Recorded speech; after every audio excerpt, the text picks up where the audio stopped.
let's jump into the draft of game number 2. Thank God. Oh, honestly, now back at it again. We are going to see the respect and RRQ Hoshi actually opting to go for the same route here. They go for the first pick. They don't opt to go for that second pick. RSG Philippines and RRQ, so far, it is literally the same bands coming through. RSG Philippines with the Franco band now. Do they decide to change it a little bit here for game number 2? Or do they want to just go for it? If it ain't broke, don't fix it. Well, Link.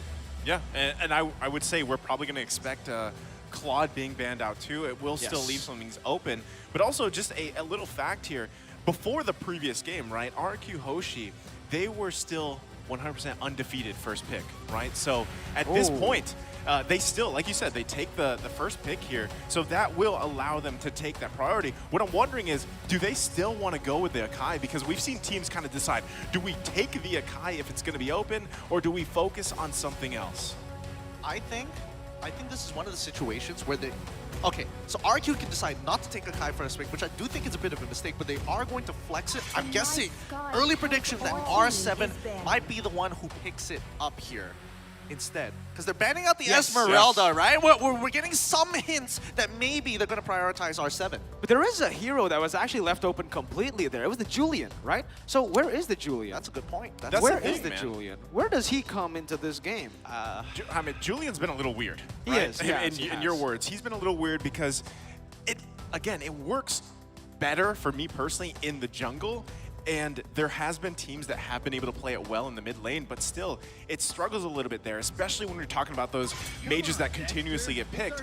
And, you know, the Eve last game wasn't even built damage. It was utility, like you guys mentioned, and you saw the damage charts. They were still pumping out quite a bit of damage on that Eve. We see the last ban here, of course, going to be that Claude, not going to go in the hands here of Skylar. Like you said, they literally won games, right? So there you go. They go with the pick that we've been talking about. They lock in the Akai. All right, Akai first. RSG, I'm guessing they're going to do the same thing. They're going to pick up the Xavier here potentially, as well as the Beatrix. It seems because the Esmeralda is already banned out, right? So I feel like it's awkward to pick your EXP laner now because there's nothing that's really safe other than maybe Uranus, and even then, still big question marks.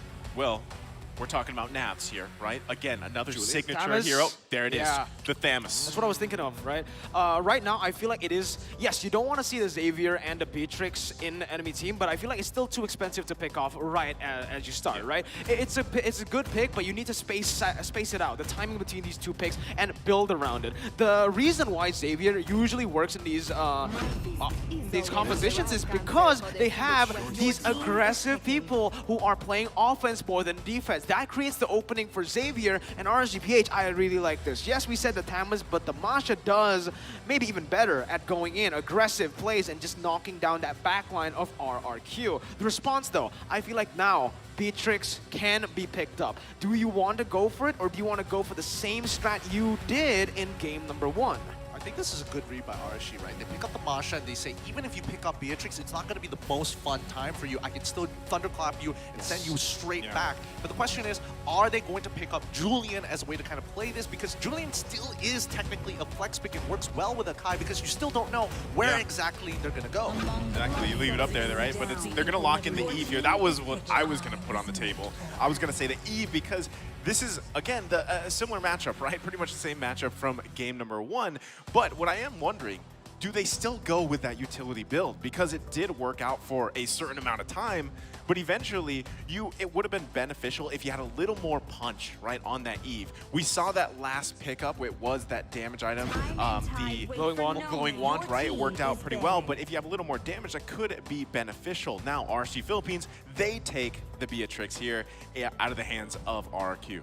Yeah, at hindsight, I want to talk about this right now. Emphasize RRQ's draft. They pick up the Kai for the first pick. They go for the Eve and the Karina.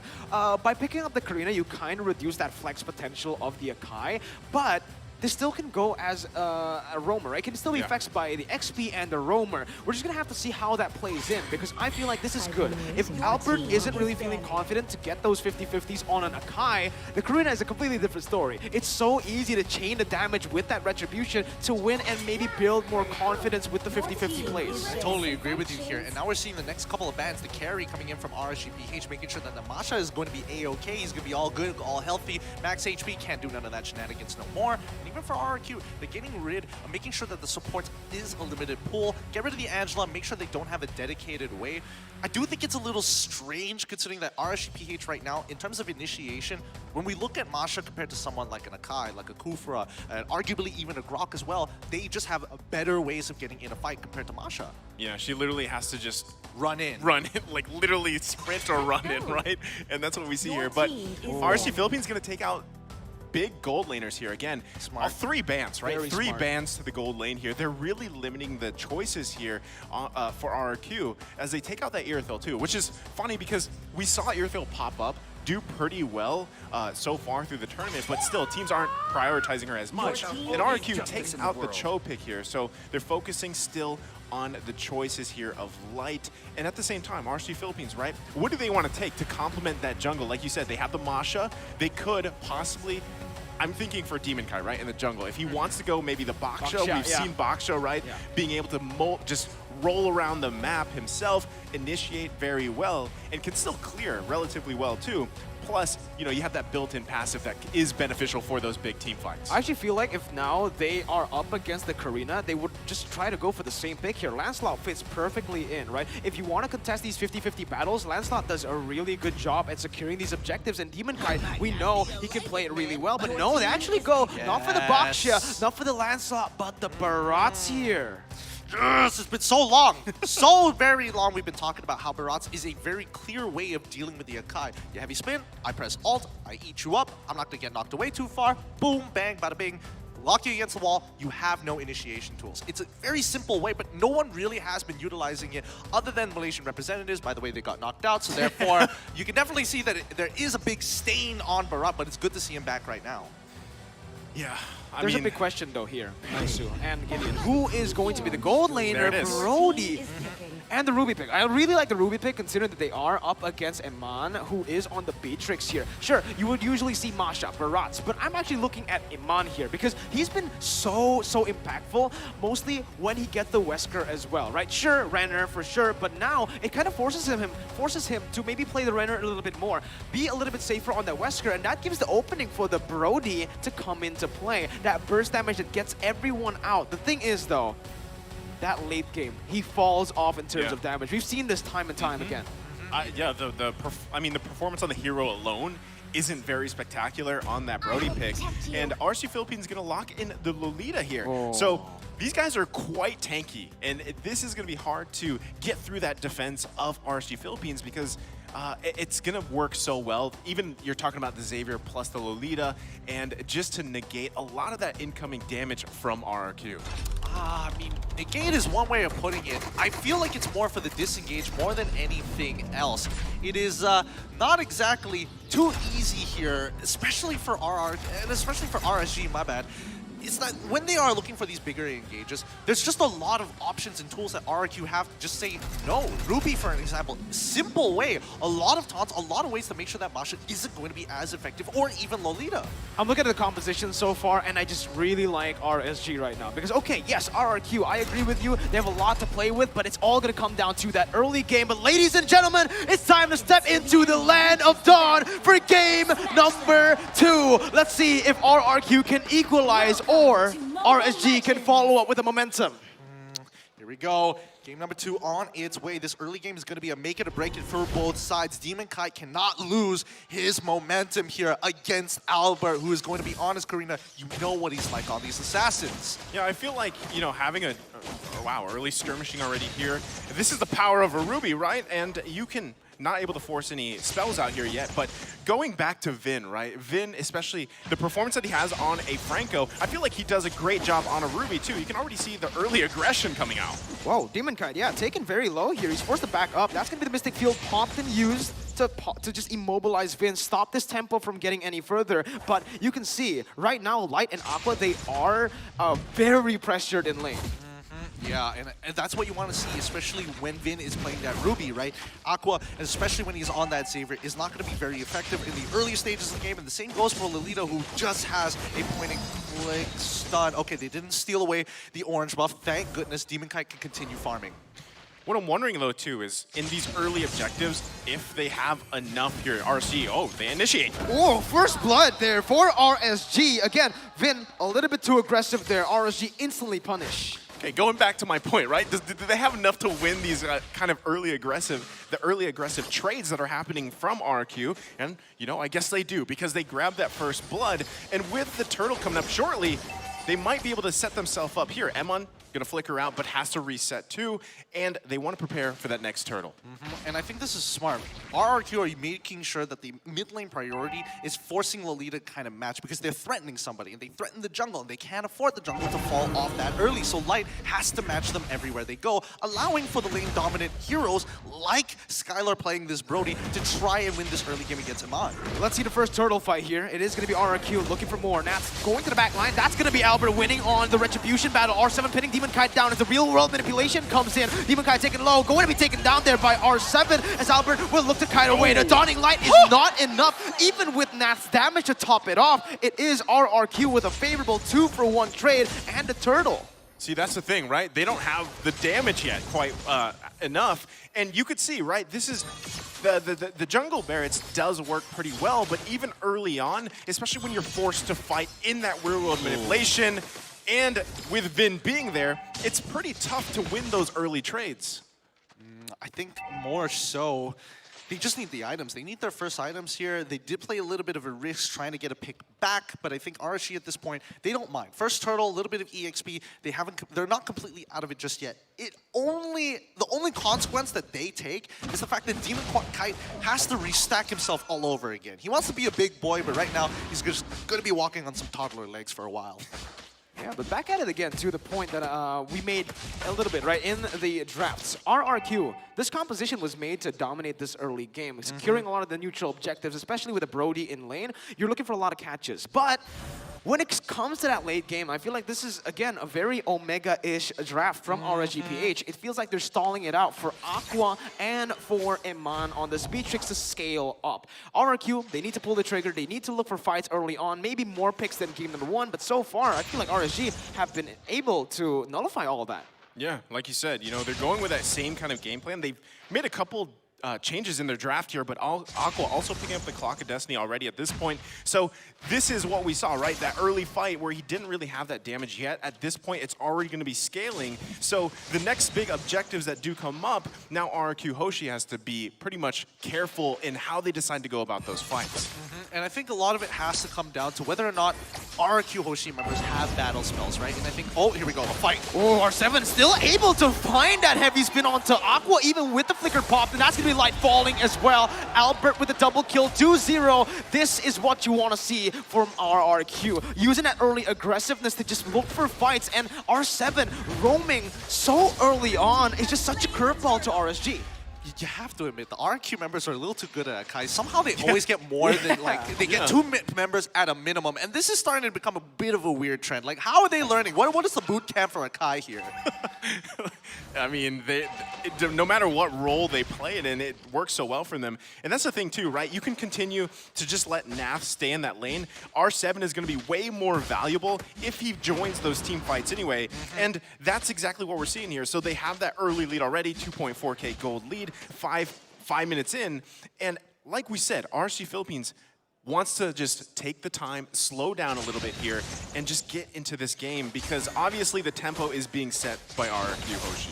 You can see that there are a lot of little victories that RRQ Hoshi are taking on the map. Not just from these team fights alone, but notice how they play the waves, especially in that mid lane. They don't usually just shove it off. Like even here, right? They're waiting for the enemy to spot out themselves, and that's going to be actually Vin, who gets caught in the render and the stun from Light. Skylar is here looking for the play onto Light, but Light just perfect flicker timing there to get out of that situation. As R7 tries to make his way into that mid lane through the top side river, he will be forced to back up by Demon Kite and Nas, showing dominance here in the river. He's just taking control. Yep, Nats always has to match R7 no matter what, or control the lane. They need to take something away because Skylar eventually will be able to keep on pushing Iman back. Iman does get the Blade of Despair here, and Skylar relentless. Every single time he makes even this little bit of contact against Iman, instantly he pops the ult. Yeah, I mean, Skylar also just picked it up too, right? So at that point, both gold laners, it's going to be scary and also depending on their positioning for each team to deal with that damage now. But as this look at both XP laners just cutting the lanes, they definitely want to set up for this next turtle in just a couple of seconds. And still, Clay has been in every single kill participation at this point, right? He also has that mystery shot emblem, so he's going to be able to buy, I believe he's going utility once again on the Eve, and that's why they're so confident in these fights around these objectives. Well, let's see. Nats is going to be first here on to the river, joining up with his team, but he might be all alone. Vin going to be able to chain CC him with R7. Nats popping in that sprint, trying to look for that back line, and Skylar will be able to kite back. RRQ doing really well here at the front-to-back composition. They look for the turtle once again. Nats down to 2 HP, but look at Light. This is a very good position for him to look for that Numenon Blast to the flanks. Albert gets the kill. Numenon Blast not popped. It will find no one as Skylar jumps in. That's going to be the kill streak picked up. RRQ looking to collapse further as Light will be caught out. The Mystic Field buys a little bit more time, but Albert is just massive on the Karina. Nats, you can see him look for compensation in the mid lane. He will be able to take that turret down. R7 with no damage. There is no kill pressure, but I might be wrong here. He jumps in. He looked for the solo kill. Nats taken low. Still able to run away. 1 HP with the dash. No!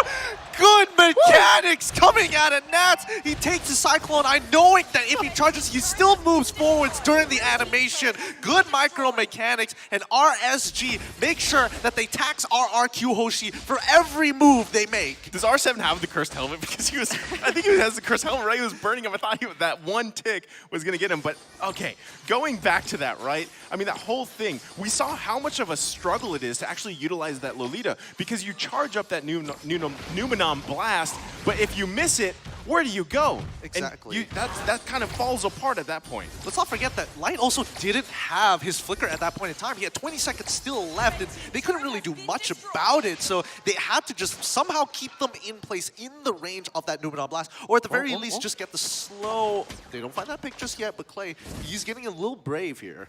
I want to just emphasize on what Nats was able to do there, because by getting that turret, that actually gives over the pressure to become, Iman, just so aware. Yo, holy Iman, that was so good. Iman sense. Iman sense. There it is. Reaction time is ridiculous right now, but as we mentioned before, this composition from RRQ will get ahead very early on into the game, but RSGPH, they're going to play the same style here. Chris Helmet just being purchased by Demon Kite to help speed the process up as Nats continues his attack on R7. It's going to be a wet noodle fight for the large majority of this game, but we need to wait until RSGPH hits that 32K mark. That's when we're going to see them, if it still is even going to be the same. This is crazy though, right? Because the gold lead already at this point is pretty massive for RQ, and that's again why they're going to be able to go ahead and start up this Lord early on. We'll see if they actually commit to it, because every member is now going to be this top side of the map. 9 minutes in, the Lord now chunked to half HP. RRQ looking for the play. R7 jumping in onto Demon Kai, falling back once again. RSG Light looking for the Numenon Blast. Flicker there we go. 3. The collapses here, and boom, there you have it. Skylar trying to run away with the torn apart memory as the heavy spin will be able to just stop everyone. Albert looking for the play onto the Lord, but he's going to get bursted down by Iman. They look for more right here, but it's going to be a 2-for-1 for RSG. No, the Bureau's Passion is there, able to chunk R7 low. Skylar can't deal more damage. Albert jumping in onto 4, but he's going to get caught out of the Mystic Field. He will still be able to get out. The Dawning Light comes through, doesn't connect, but RRQ losing out in that fight. The desperation coming out from RRQ, they were hungry to get one back against RSG, but they made the call. We have to pull back. We cannot afford to take another loss here, and especially since Albert can't do anything more. He was too low to go in. Skylar doesn't have a front line strong enough to take damage from 4 members from RSGPH, as once again, they tax RRQ Hoshi. So either way, right, that's still a great moment there for RSG Philippines, because they narrow the gold lead a little bit, but now they actually grab a couple turrets too, because now they're playing for space, right? They need to get those turrets down, open up the map for themselves, and this they could be looking for a play here. Oh, Nats is so aggressive. Demon Kite getting the death to this welcome, just gonna be spitting him out to the team. And Mon right there, Numenon Blast has zoned them away, as Skylar will not be able to dish out the damage. Finn still able to flicker out of there. That's gonna be the re-engage from RRQ. Demon Kite falls, and RRQ, they're starting to read it, but Iman, oh my goodness, Skylar as well, getting out from that. That's now going in once again, looking for re-engage, as Light jumps in as well with the follow-up. Albert dishing out so much damage onto Nats, but that's gonna be the Mystic Field. Albert caught low, will be shut down. Dawning Light connecting onto 2, and it is a 1-for-1. Dear God, when does this end? When does that fight end? First off, Vin survived that fight, and then the Nats with barely anybody health left. So either way, I mean, this is, again, the point when RSG Philippines, they're continuing to buy time. Look at the plays, the confidence coming in from Amon, too. He almost has enough damage to pull those kind of Beatrix maneuvers that we're used to seeing. And this could be trouble for RRQ. I'm just surprised because, wait, the play's coming out. Mon's in trouble. Oh, and Mon's gonna get locked down there. He will fall. Skylar takes the kill. The bottom side, though, look at what Nats was able to do. Okay, I just talked about confidence, right? Well, maybe a little too much confidence because now he got out of position, he got caught there and punished. Looking at the item list so far, I mean, I can understand why. Iman does have 3 items. He's got more than enough armor penetration to really start take down bigger targets. And since Clay was there, you might as well give it a try. But R7 playing it smoothly. Unfortunately for him, as we were talking about before, does he have the crosshair helm? No, he does not. However, Clay is in prime position. Now it becomes real dangerous, though, for RRQ Hoshi. Sure, they're still in the lead right now. 1.7 thousand gold lead, but again, we need to step back. Their composition works really well in the early to the mid stages of the game. If it goes to that ultra late game state again, 16 minutes in, that's where RSG find their power spike. It's baffling to me that they found so much success before hitting that Omega quote-unquote timer. Yeah, and right now, if you saw in those items too, right, Clay really starting to just get those damage items this time around. It's not the same build he played in game number 1, and that could turn the tides for them as they get to this point. He has to be able to match that damage that is going to be pumped out from Aqua too, like we talked about with the Xavier, especially late game. Now, Lord going to be bobbed and weaved around here for now. Which team decides to go in? Half HP on the Lord. This time around, it is going to be the Luminous one, enhanced one, as RSG look to find more control here. R7 looking for the heavy spin, going at it. They're going to go for it. That's going to be Albert with the Retribution. Clay going to get taken down, though. That's going to be the Numinat Blast popped and used from Light to catch Finn off. He is going to fall 2 for 0 right now. They're looking to collapse for more. Skylar will not be able to run away. He goes in for one more dash. Insane maneuvers from both of the teams. Albert gets out with 1 HP, but will fall to Aqua. R7 gets out. The Lord traded in for 3 kills. I don't think it's worth it. I don't think it's worth it too, and I think Vin, unfortunately, did make a little bit of a mistake there. I think he could have sacrificed his life to save both Clay and as well as Albert there in that situation. Maybe not necessarily Clay, but compared to getting 3 members dying from the side of RRQ, compared to just 1, maybe even 2, I think the sacrifice play should have been played. It should have been taken. Again, going back to the game plan of RSG Philippines, win those little bit of skirmishes, those team fights around the objectives. Gold lead pretty much gone at this point, right? So RQ lost that, and now look at the player gold. Eman is exactly where he wants to be. Skylar has quite a bit of items in even gold himself, but he has a much harder time to get that damage off because he needs to get those marks off before torn apart memory. But look at Vin. That's exactly what we mentioned. The Dawning Light, unfortunately, was not able to take Vin down there with the Athena, but my goodness, the poke, the damage. At this point, it's not even poke. It's just burst. It's just burst, and they're dead even when it comes down to gold with a slight lead on RSGPH's side. Can we pull up the items? I'm curious to see. Vin seems to be taking a little too much damage from Iman, and I'm surprised Aqua wasn't able to just one-shot him at that stage. I'm guessing right now that Vin does have a decent amount of magic resist in comparison to how much armor he has. Well, again, there's the damage dealt, right? I'm not sure if that's exactly what you wanted to see here, but that works at this point because yeah, Aqua already getting to that point. As we saw, that 18 to 20 minute mark is really when Aqua's gonna hurt. And there you go. That's actually gonna be the updated one here. Look at that. At the top. Interesting. He's already at the 42k mark, but the amount of damage doesn't seem to be adding up in terms of the percentile it's dishing out to RIQ. So my guess is that they're respecting Aqua and they're making sure that they're building their MR very early on, their magic resist to keep them alive and healthy. But this does give a lot of room for Iman to work with. Let's just see how this plays out as they set up topside, waiting to ambush one of the members of RRQ. Could be, I don't think they're going to fall for it, especially since the waves aren't in the right place. Yeah, on top of that too, right, the next Lord going to be up in about 20 seconds, so all they have to do is set up around that part of the map, look for a play again. Notice Navs too, at the bottom, just doing work there, cutting the waves. This could be a setup, though. They don't know they're there. Or no, blast Finn, still able to cancel it Oh! out there. Iman's gonna get Oh! back all the way that I'm offended, and the read from RRQ as they look for more here. Light forced to back away, and the timing, look at the timing as to when they check that bush. That's so perfect. Wow. Did they know they were there? Was that a check? That's the Was that a 200 IQ play? That was a 5,000 IQ play. How did they know? How did they know? I know they sent members here, but they could have easily, like, I know they have buff timers, but the next fight's already beginning. Yeah, Vin with I'm Offended gonna be able to catch Demon Kite there, but now RSG, they look for something new, and Blast onto the front. It's gonna be cancelled again by Vin. R7 looking for the re-engage right now as he will be immobilized by the Mystic Field. Albert's still on it. They need to look for the commitment onto the Lord right now. R7 going to heavy spin, zoning Demon Kite away. This is a free Lord take, and Albert will be able to take it. That time to the back line. Skylar's still taken low here, going to be able to kite away as Clay is just popping, staying, committing onto that real-world manipulation. RRQ, once again, are in the lead. That's so clean. Yeah, it's very clean. Wow. And this is the benefit of having that Akai on the side lane, not being in the jungle, right? Because we just saw it there. He single-handedly zoned out the members of RSG Philippines, and especially Demon Kite, right? So that allowed them to just secure that Lord. They take the disciplined approach, reset, and now they can march into the base. Okay, looking at the item list so far, you got an Anti-Cuirass, you also have a Dominance Eisen, as well as an Athena shield. So it does kind of show that they are prioritizing, making sure that they do have some form of magic resist. It's not coming out as much as you would like to, but we do have the Holy Glaive as well coming out from Xavier. So in terms of how much, and especially since the sub-emblems do give them a little bit of benefit, you can tell that they're making sure that Aqua isn't going to be as effective as he was in the previous game. Let's see, when they siege down the base here with the Brody, I think it's going to be really good. But RSG Philippines, they're doing a really good job at zoning away, using Iman and Aqua's damage, channeling it together, just burst down the Enhanced Lord. Now taken down, RRQ will look to find more creative ways to take the base turret down. R7 is still down below. Skylar's trying to just siege it down with the basic attacks.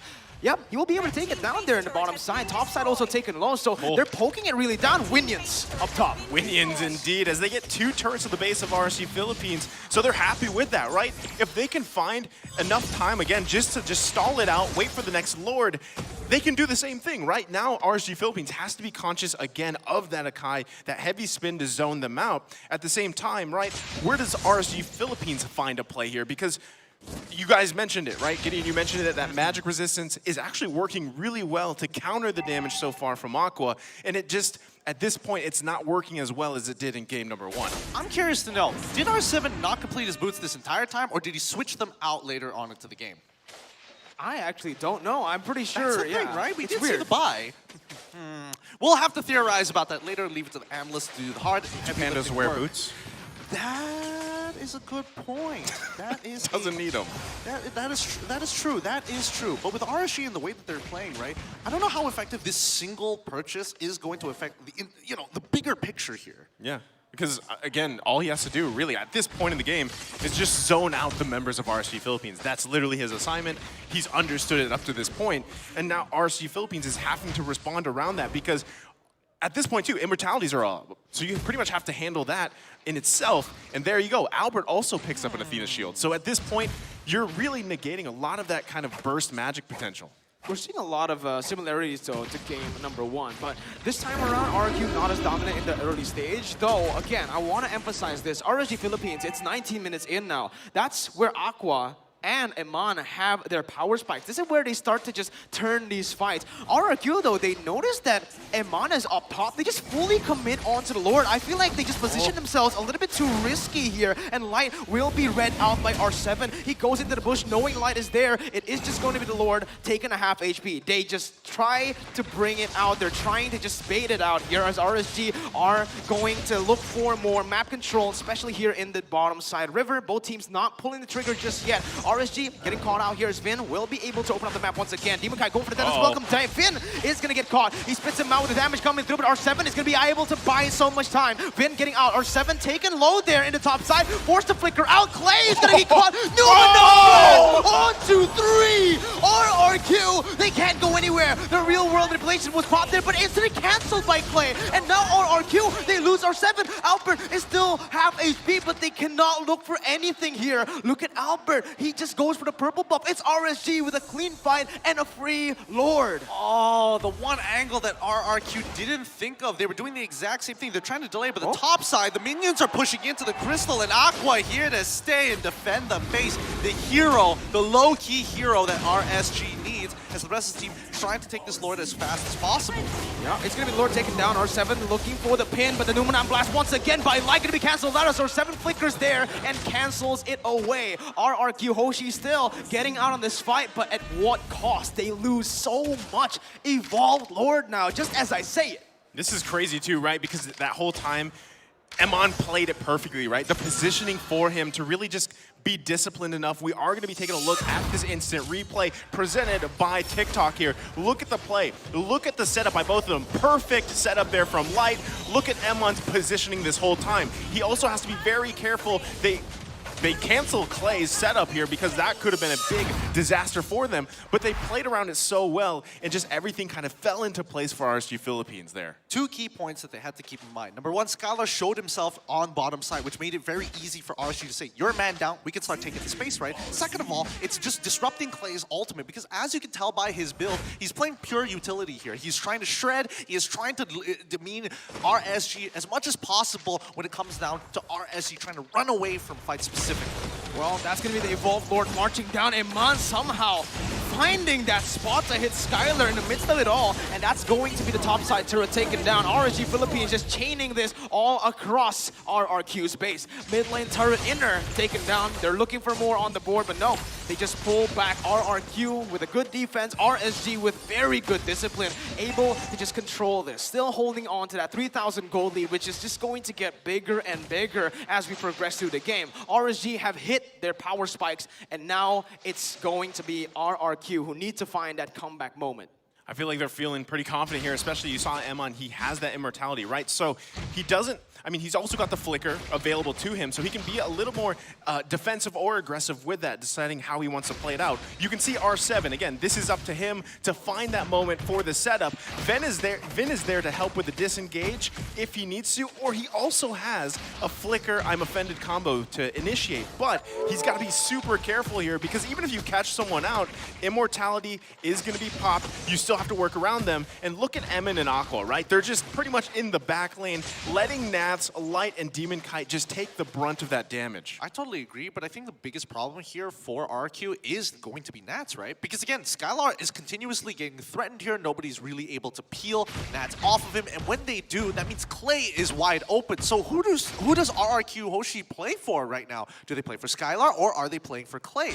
And when you look at both of them, they have to work together. If they get split in half, that's when RSG start picking them off one by one, pressing their advantage and creep up, down, and push them right back into the crystal. Speaking of Skylar or Clay, we have to talk about the damage output here now that we are entering that late game, because we kind of mentioned this in the draft. When you pick something like a Brody, it's going to be tough, it's going to be rough when we get into that later stage of the game. If we take a look at Skylar's items as well, there's no way he's building full offensive items. It has to be some defensive, maybe a brute force breastplate and an immortality here, and there you go. As I say it, exactly right, except it's the Athena, not the immortality. Yeah, I mean, double defensive items, he's still able to kind of survive a little bit longer than he should, but he's also taking Killing Spree instead of Weapon Master, so he's not going to hit as hard as he would like to at this stage of the game. Nats again though, look at his positioning. He's looking to just find Clay, find Skylar on the flanks, and he does exactly that. He pops the sprint. No, he doesn't pop the sprint just yet. He's going in, he knows where Clay is. Clay's gonna get zoned out. R7's looking for an opening here onto the Lord, looking for that heavy spin once again. Light taken to half HP. Nats. Immobility there as that's going, but the Dawning Light once again. Nats finding Clay, but he will not be able to run this time. It's actually gonna be Finn looking for the cover. Gets the I'm Offended on Demon Kite, taking the Lord low. It's gonna be RQ to look for the Lord. Heavy spin gonna be popped, but Demon Kite so on point with Retribution. Nats taken low there in the bottom side. It's actually Skylar shutting him down, but Clay will fall to the Dawning Light of Aqua, and that's another one. R7 as well. They find him, Mr. Feel onto Finn. Finn can no longer run. The winner truncheon by Albert was misclicked, and Finn will have his immortality pop. Not just yet though. Iman flickers forward, gets Skylar low. The Dawning Light to take him down. Albert jumping on the three members, still able to back up. Finn gets hit, but they will both survive with the Evolved Lord. This is is looking like a closeout for RSG. Oh, they're looking to end this game. The inhibitor is going to fall down first. And RSGPH so close to getting this game too. They find one, and they're looking to picks for more. Albert dealing the damage onto Light. Iman jumping in with the rescue, That's just it. stealing it out without minions. RSG close it off 2-0. Again, they buy time to get to exactly where they need to, find those mistakes coming out from RRQ, and they punish them, taking game 2 in similar fashion. Yeah, they hit hard, they hit fast, and even though RRQ had a really good idea utilizing the death timer from the immortality itself to ensure deaths of Nats, well done, but RSG, after that, the instinct to say press forward, have confidence, we got this game in the bag. I feel like they were outdrafted in game number 2. Again, I mean, I wrote down GG